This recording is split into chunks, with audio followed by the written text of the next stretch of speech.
2000 میں جا رہی تھی پروٹیسٹ کے لیے، اور ڈی سی میں دیر از اے لاٹ آف ملٹری. ایسے لگ رہا ہے آپ اس وار زون سے گزر رہے ہو، مطلب ٹینکرز کھڑے ہیں اور جو سارے ملٹری والے ہیں وہ اپنی بندوقیں لے کے کھڑے ہوئے ہیں. یہ وہ تو ایک جس طرح سے بلاک ہے جو وائٹ ہاؤس کے بالکل پاس ہے، اور وہاں پہ یوزلی کوئی گاڑیاں وغیرہ نہیں ہوتی، تو جیسا میں جب واک کر کے جا رہی تھی تو میں اس بلاک سے گزرنے لگی، اور وہاں پہ صرف آرمی کے یہ سب گاڑیوں میں یہ سارے فوجی بیٹھے ہوئے تھے اور انہوں نے بندوقیں پکڑی ہوئی تھیں. میرے ذہن میں ایک دفعہ بھی نہیں آیا کہ اس سے کوئی مجھے نقصان ہو سکتا ہے، ٹھیک ہے، اور اگر میں لا بریک نہیں کر رہی تو چانسز آر کہ it's going to be fine. So I think like there was still some sense of کہ اچھا یہاں پہ کوئی اسٹرکچر ہے، but nonetheless like I think it's a very low bar for any country کہ آپ یہ کہیں گے اچھا اسٹرکچر ہے تو یہ اس لیے بہتر ہے یا اس طرح. تو ڈیفینیٹلی میں نے کبھی نہیں سوچا تھا کہ ہم یہ چیز ایکسپیرئنس کریں گے.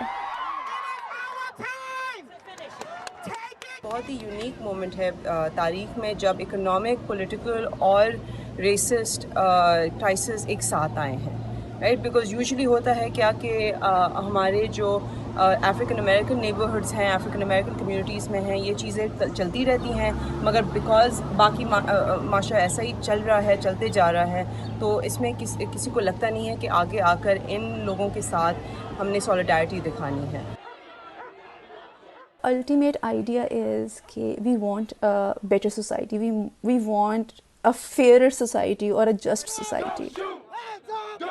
جب میں نے ان کے پروٹیسٹ میں شامل ہوئی تو it was just a very different experience. It was a very beautiful experience کیونکہ ایک دم سے بس لگا کہ ایک ہم سب میں کنیکشن ہے جو کہ ہماری ہیومینٹی کا ہے یا ہماری سولیڈیرٹی کا ہے.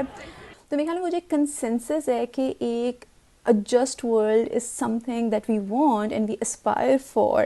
I think it's that experience جس میں، اور اس میں ہر ایک کا ایک رول ہے، تو اس میں وہ یہ، اور کہیں سے اگر میں افریقن امریکن نہیں بھی ہوں تو مجھے ایسے نہیں لگ رہا کہ میرا اس میں کوئی اسٹیک نہیں ہے. اس دفعہ جو ہم دیکھ رہے ہیں پروٹیسٹ اور احتجاج، اس کی بہت ساری ریزنز ہو سکتی ہیں. ایک تو ہے سوشل میڈیا. میرے خیال سے جو کیمرہ ہے، جو پولیس باڈی کیمراز ہیں اور آئی فونز ہیں اور آپ کے جو اسمارٹ فونز ہیں، انہوں نے سیاسی جانوں کے لیے زیادہ کیا ہے. اور یہ صرف میں نہیں کہتی، یہ جو ہمارے پولیٹیکل سائنٹسٹ ہیں، جو ہمارے اکانومسٹ ہیں، جو اس چیز کو پڑھتے ہیں، وہ کہتے ہیں کہ جو ہمارے ریفارمز ہیں اس سے زیادہ ہماری جانیں بچائی گئی ہیں just by recording police brutality. کہ جو ہماری یہاں پراسپیرٹی ہے as a scholar, as a student over here, میں نے بہت ساری چیزیں پائی ہیں، بہت سارے فریڈمس پائے ہیں، مگر اس کا مطلب یہ ہے کہ جتنا میں ترقی کر رہی ہوں اتنا ہی کوئی اور یہاں بیٹھے اسی ملک کا سٹیزن، اسی ملک کا ہونے والا یا ہونے والی اس ملک کی تشدد کا شکار ہے.